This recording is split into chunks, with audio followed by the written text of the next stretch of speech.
A staple is a term for a card that's usable in pretty much any deck, or at the very least, a wide variety of them. And in this list, we'll be going over some of the best staple cards that are of the super rare rarity, the second highest rarity in Duel Links.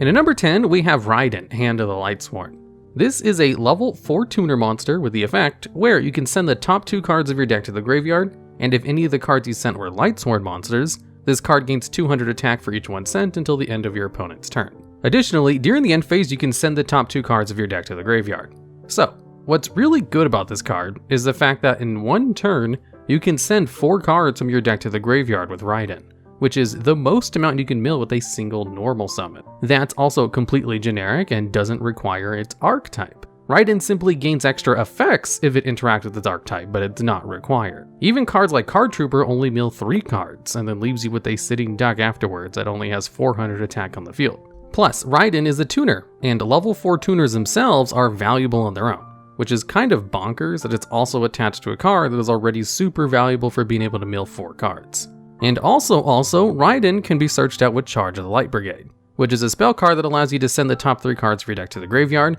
in order to add a Lightsworn monster from your deck to your hand. So if you just use Charge of the Light Brigade in order to search out Raiden, you can mill 7 cards during your first turn. And Charge of the Light Brigade is not once per turn. So if you have multiple copies of the card in your hand, you can just keep milling even more. And with how many cards in the game have wonderful graveyard effects, or just need a whole bunch of cards in your graveyard to use their effects, like Block Dragon, being able to send a whole bunch of cards in your deck to the graveyard is incredibly valuable. To the point where they even have cards like Needlebug Nest limited to 1 copy, and the only effect that card has is to send 5 cards from the top of your deck to the graveyard. A Charge of the Light Brigade into Raiden is 7. Although that's why Charge of the Light Brigade is currently semi-limited, because the combo was too good at sending a bunch of cards from your deck to the graveyard. Raiden himself is completely unlimited though, mainly because it does require your normal summon, or to be cheated out in some other way, but is an excellent card in any deck that really wants to send a whole bunch of cards in your deck to the graveyard, especially if you can combo it with Charge of the Light Brigade. And at number 9, we have Enemy Controller. This is a quick play spell card which allows you to choose one of its 2 effects to activate,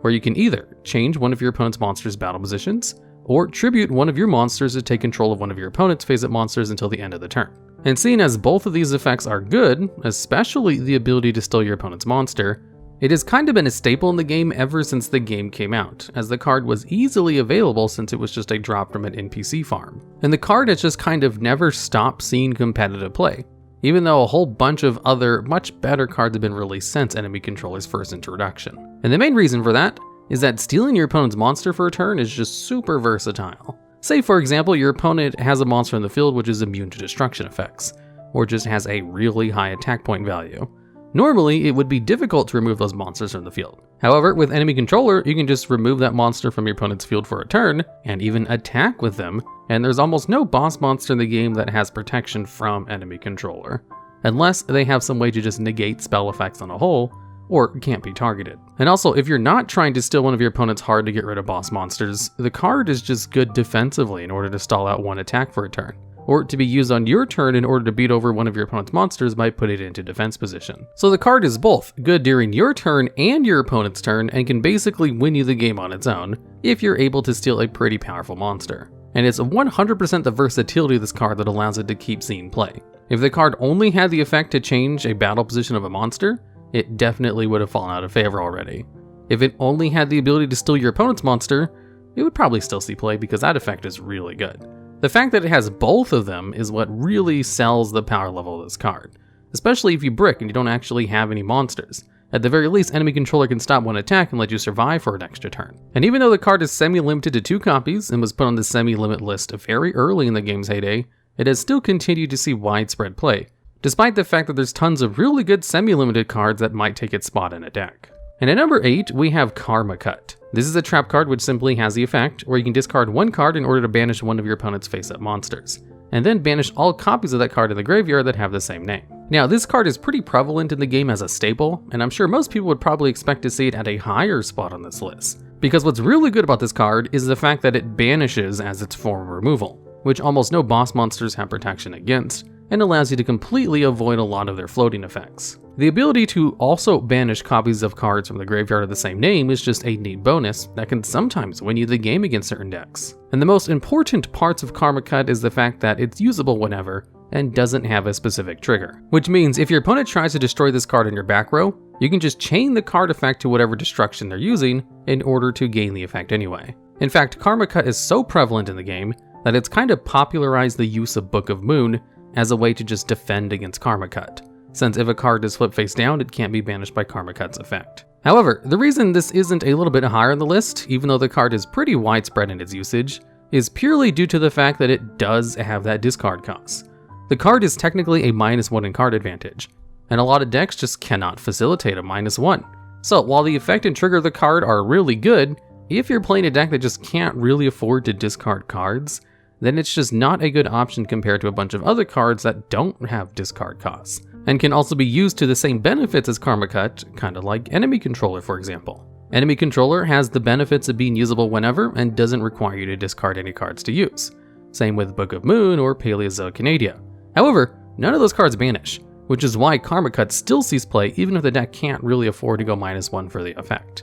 But if you are playing a deck which wants cards in the graveyard, or even pluses off of sending cards to the graveyard, like Blue Eyes White Dragon decks, then Karma Cut is kind of a no-brainer addition, and is definitely played in those kinds of decks, usually at the full 3 copies allowed. And at number 7, we have Kiteroid. This is a level 1 monster which has the effect where during damage calculation, if an opponent's monster is attacking directly, you can discard this card from your hand in order to take no damage from that attack. And also, under the same conditions, and if this card is in your graveyard, you can banish this card from your graveyard in order to prevent taking damage from an attack. So, it has the same effect twice, which can be used once from your hand and then again from your graveyard, with none of its effects being a once per turn. So a single Kiteroid in your hand can block 2 direct attacks, before it eventually ends up in the banish zone. And Kiteroid is one of the best hand traps that are able to stop attacks in the game, which is why it's the only hand trap which stops attacks that's currently semi-limited in Duel Links, as you can only have 2 copies of these per deck, and you have to choose to play it over other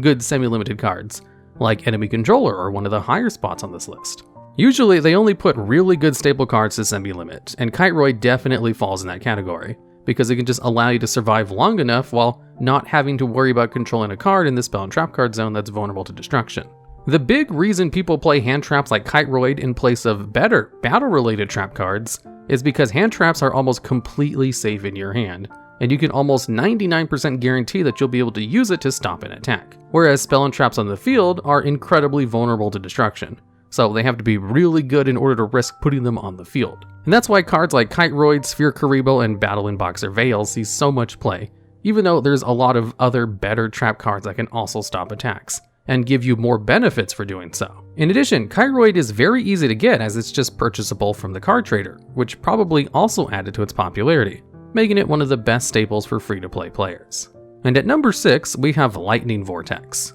This is a normal spell card which allows you to discard 1 card to destroy all face-up monsters your opponent controls. So if your opponent has a full field of 3 monsters, then it's a +1 in card advantage, since you're using 2 of your resources to get rid of 3 of your opponents. If it only destroys 2 cards, then it's also a good effect because it trades evenly. You only really get negative advantage of the card if you only use it to destroy a single monster. So definitely the main benefit of Lightning Vortex is being able to clear out your opponent's entire field. However, that discard cost kind of has the same downsides as Karma Cut, where not every deck can really afford to discard a card without completely ruining their other strategies or just requiring too many cards to do their strategies in the first place. However, if you are able to get enough damage to beat your opponent in 1 turn, then being able to clear out your opponent's entire field is definitely a super good effect, which is why Lightning Vortex is played in a lot of OTK decks that are just trying to stall long enough to clear your opponent's field in order to win in 1 turn. Because usually other meta decks have ways to get rid of cards already and don't really need Lightning Vortex.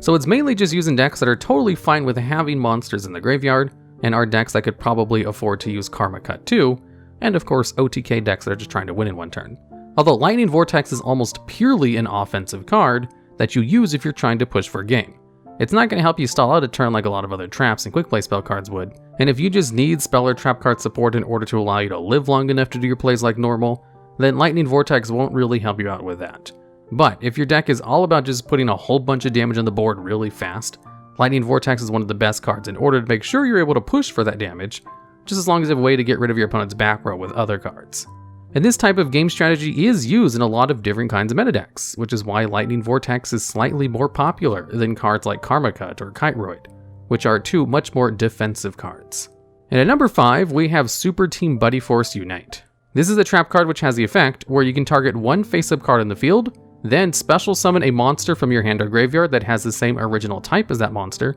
but a different name. In addition, if this card is destroyed while it's in your spell and trap card zone by an opponent's card effect, you can set another copy of this card directly from your deck into another one of your spell and trap card zones. So the first part of this effect basically allows you to special summon a monster from your graveyard without attaching any cards to them, unlike Oasis of the Dragon Souls. So if all you want to do is gain the effect of special summoning a monster from your graveyard, as it has no restrictions on the type of monster you can summon from the graveyard, just as long as it shares the type of the monster on the field, then Super Team Buddy Force is one of the best bets to go into it. And another big advantage it has over cards like Oasis of the Dragon Souls, in addition to the fact that you can put monsters in attack position, is that the card can be chained to destruction, and in fact benefit from being destroyed. If your opponent targets one of your face-down back row cards in order to be destroyed with something like MST, if you just chain Oasis of the Dragon Souls to that, which is another trap card that special summons any monster from your graveyard, then the monster is just going to be destroyed as soon as it comes out because it's tied to that trap card. However, in the same exact scenario, Super Team Buddy Force is bringing out the card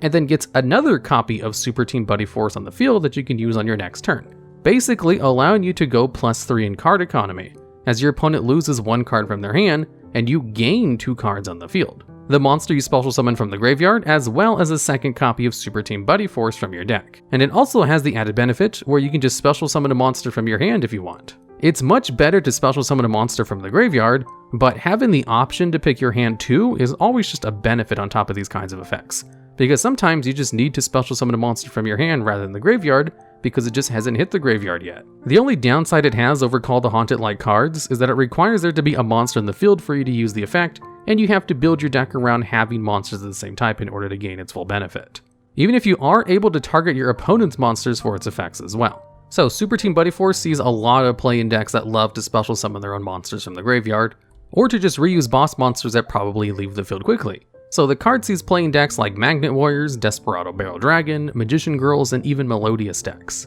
which can go plus off of their boss monsters hitting the field again. In fact, Super Team Buddy Force Unite is so good that it's actually the second most played trap card in the game at the competitive level, beaten out only by one other card which is at the top of this list. And at number 4, we have Forbidden Chalice. This is a quick play spell card which allows you to increase the attack of one monster in the field by 400, but its effects are negated until the end of the turn. This card is both useful to use on your monsters as well as your opponents, although mainly it's used in order to stop the effects of one of your opponent's monsters. Seeing as the card is quick play, you can just chain the effect of one of your opponent's monster effects activating in order to just negate that effect, at the cost of giving them 400 extra attack for the turn. Or if you're using a monster whose effects you wish to negate, like maybe a Gaia the Magical Knight of Dragons, who's just used its effect to destroy a card in the field so its attack is set to 0, then hitting it with Forbidden Chalice will allow you to reset it back to its default value of 2600. And if your opponent's playing an impossible to outboss monster that your deck just can't handle,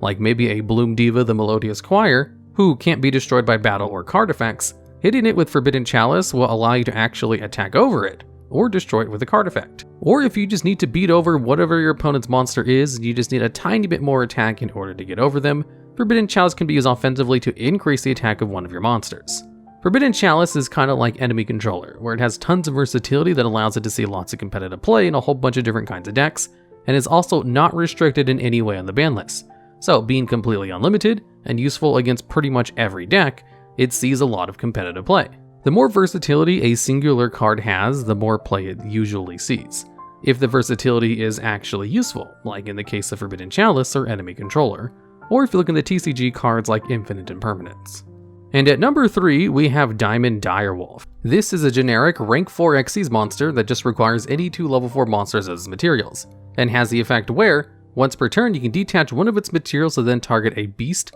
Beast Warrior, or Winged Beast type monster you control, plus one other card on the field and destroy both those targets. And since Diamond Direwolf itself is a Beast type monster, the most common way to use the card is just to target itself and one card your opponent controls that you absolutely need to destroy. Now, this whole combo of bringing the card out in order to only destroy one card your opponent controls usually results in a net loss in card advantage, as this card is rarely used to destroy a different monster rather than itself, in order to destroy one of your opponent's cards. It's nice if it's able to destroy a different monster, but this card sees tons of competitive play in all kinds of decks that don't have any kind of beast in their deck. And it's specifically because Diamond Direwolf is the only generic rank 4 Xyz monster that only requires 2 materials, which can selectively destroy any card your opponent controls. And if you only need to destroy one card your opponent controls in order to win, or to guarantee your victory, then it's absolutely worth the inherent -1 required in order to accomplish that goal. And in fact, just having the option to use its effect is so good, even if you don't even use it every duel, that Diamond Direwolf is the 3rd most played Xyz monster in competitive decks, only being out by the card which was the #1 spot in my rare quality staple video, and the next spot on this list. And at number 2, we have number 70, Malevolent Sin. This is another generic rank 4 monster which just requires any 2 level 4 monsters as its materials. Now, just a reminder, level 4 is one of the most played levels in the game, so a monster only requiring 2 level 4 monsters as materials is quite the benefit.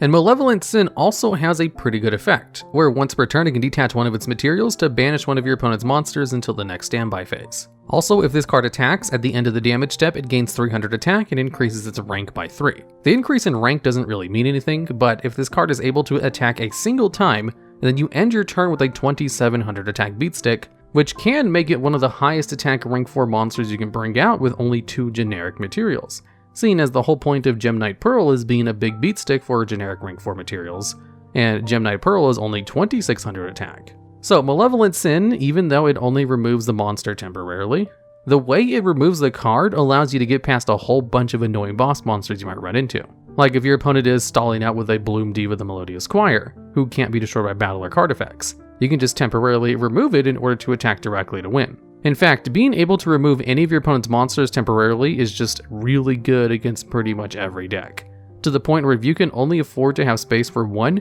generic rank 4 Xyz monster, number 70 Malevolent Sin is probably the best choice to pick, because its effect is useful against pretty much every deck. And also, on top of the card already being one of the best generic rank 4 monsters in the game, it has the option to rank up into Digital Bug Corbage, where Corbage is a rank 5 monster that can bring itself on top of a rank 3 or 4 insect type Xyz monster you control by detaching 2 of its materials and putting itself on top of it. And Corbage has the effect where it can detach one of its materials to spin one of your opponent's defense position monsters back into their deck. And since there's a lot of cards in the game that are played regularly, which change your opponent's monsters to defense position, like Book of Moon, Enemy Controller, or Sphere Karibo, this can give going into Malevolent Sin a more permanent option of removing a difficult to remove boss monster from the field. And if you have this space in your extra deck, you can go one step further, and after you go into Digital Bug Corbage and use its effect, you can just rank up into Gaia Dragon the Thunder Charger, in order to get a 2600 attack beatstick that has piercing battle damage. So Malevolent Sin is kind of broken when it comes to its options for Duel Links. It's useful on its own, and it's also coincidentally the perfect type in order to rank up into Corbage to be useful in a different way, so you can kind of see why it's the most played Xyz monster in the Duel Links. And at number 1, we have Treacherous Trap Hole. This is a trap card which has the effect where if you have no trap cards in your graveyard, you can target 2 monsters in the field and destroy both of those targets. Now, Treacherous Trap Hole has the benefits of cards like Karma Cut and Enemy Controller, where you can use the card in response to being destroyed by something else. But the effect of Treacherous Trap Hole is just so much better than both of those cards, because it's a straight +1 in card economy. Treacherous Trap Hole will always trade 2 for 1, and doesn't require a discard cost like Karma Cut, or tribute requirements like Enemy Controller, and being able to destroy 2 of your opponent's monsters is equivalent to being able to destroy 2/3 of all of your opponent's monsters. Treacherous Trap Hole almost always destroys as many cards as you'd get out of a Lightning Vortex for 1 less card, as rarely will you actually be able to destroy 3 cards off of a Lightning Vortex. In fact, you can use Treacherous Trap Hole during your opponent's turn in order to disrupt plays, which makes it way better than Lightning Vortex, since you can also target face-down monsters. However, there is the requirement where you need to have no trap cards in your graveyard in order to use the card, and you need to destroy 2 monsters, as it cannot target less than 2, which isn't a problem if you just only play Treacherous Trap Hole as your only trap card. Treacherous Trap Hole was so good that it was also heavily played in the TCG as well, and only really stopped seeing play around 2018 because of the power creep of the game, making playing trap cards at all just kinda slow. However, in Duel Links, this is still very much a big deal, and in fact so good that pretty much every deck is made better if they're just able to play Treacherous Trap Hole. And since Treacherous Trap Hole is currently semi-limited to 2 copies, it's usually the most picked card to play when you're choosing from those 2 semi-limited cards to use,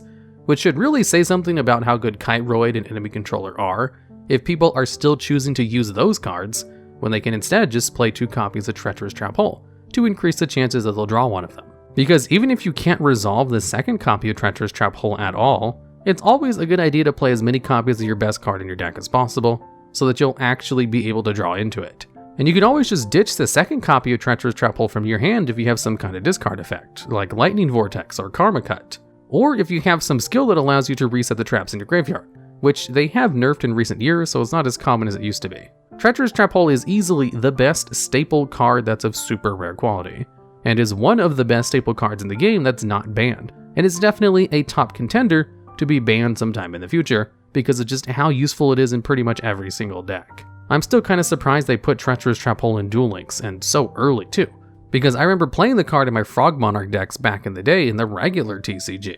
Alright, and that's the list. If you have any ideas for future videos similar to this one, I'd love to hear about them down in the comments.